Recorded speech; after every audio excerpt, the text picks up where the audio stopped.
નમસ્કાર વિદ્યાર્થી મિત્રો, આપણે ટેન્સીસનો અભ્યાસ કરી રહ્યા છીએ. તો ટેન્સીસના અભ્યાસમાં આજે આપણે the past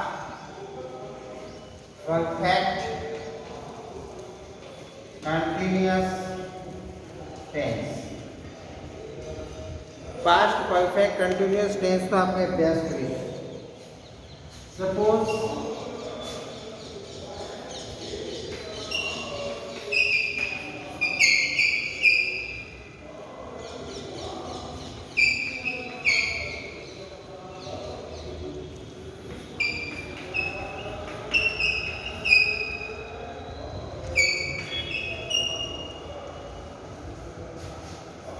everyone had playing the game until it started the rain.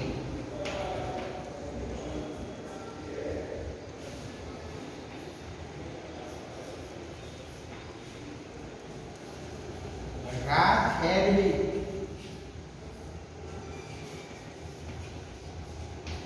teaching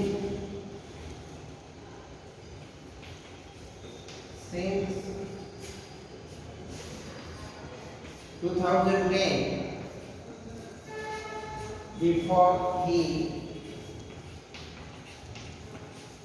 joined the bank. વિદ્યાર્થી મિત્રો, આપણે બે વાક્યો લખ્યા છે. The children had playing the games until he started the game. The Raj had been teaching since 2010 before he going the bank. To had been playing.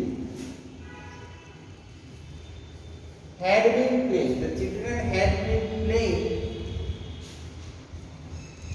the game until he started the game.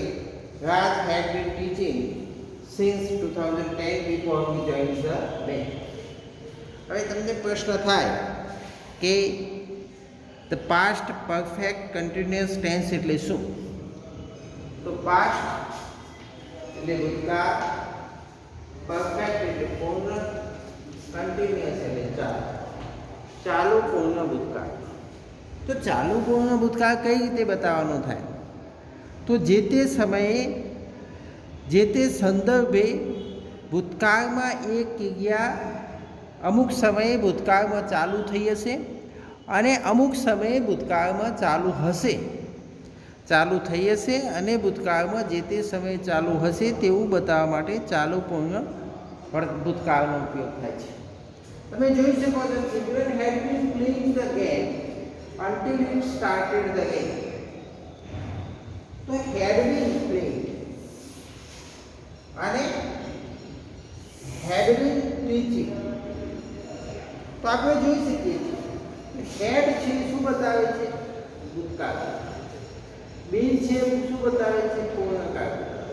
અને ING શું બતાવે છે? ચાલુ કાળ. તો ચાલુ પૂર્ણ વર્તમાન અને ચાલુ પૂર્ણ ભૂતકાળમાં મૂળભૂત ફેરફાર હેડ આવે છે. પેલામાં હેડ જ આવતું હતું, આમાં હેડ આવે છે. ફક્ત હેડ આવે.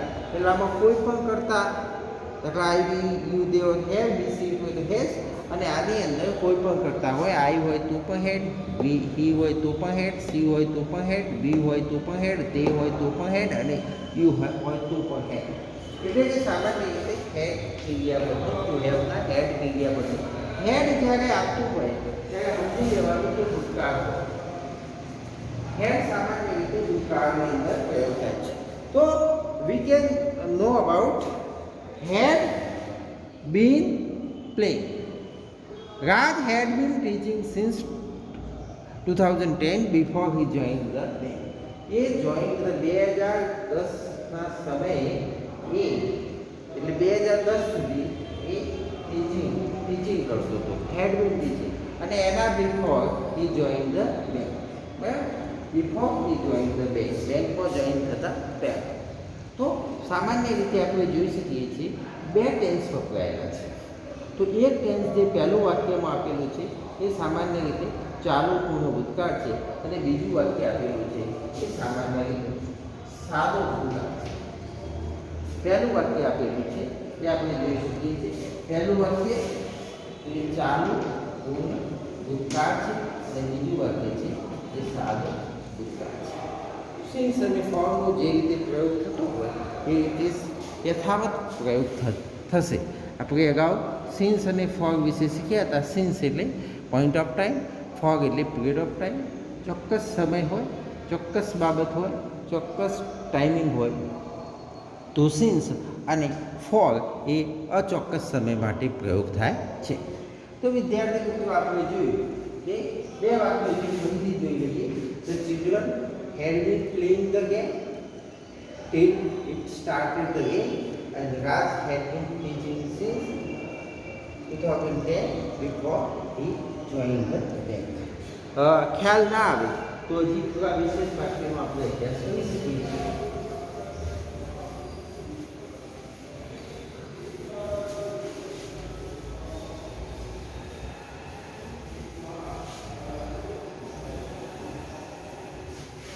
એક બે વાક્યોનો અભ્યાસ કરવો હોય તો આપણે કરી શકીએ છીએ.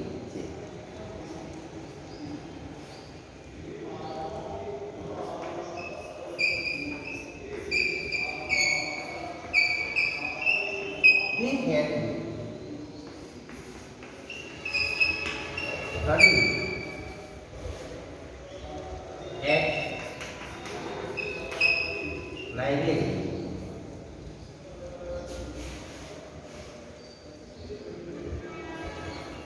until the light went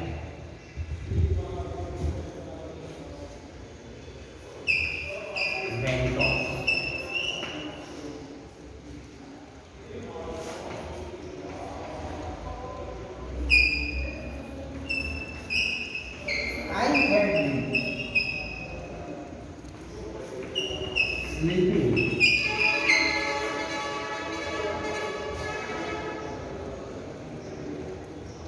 I had been sleeping when my father came. The student had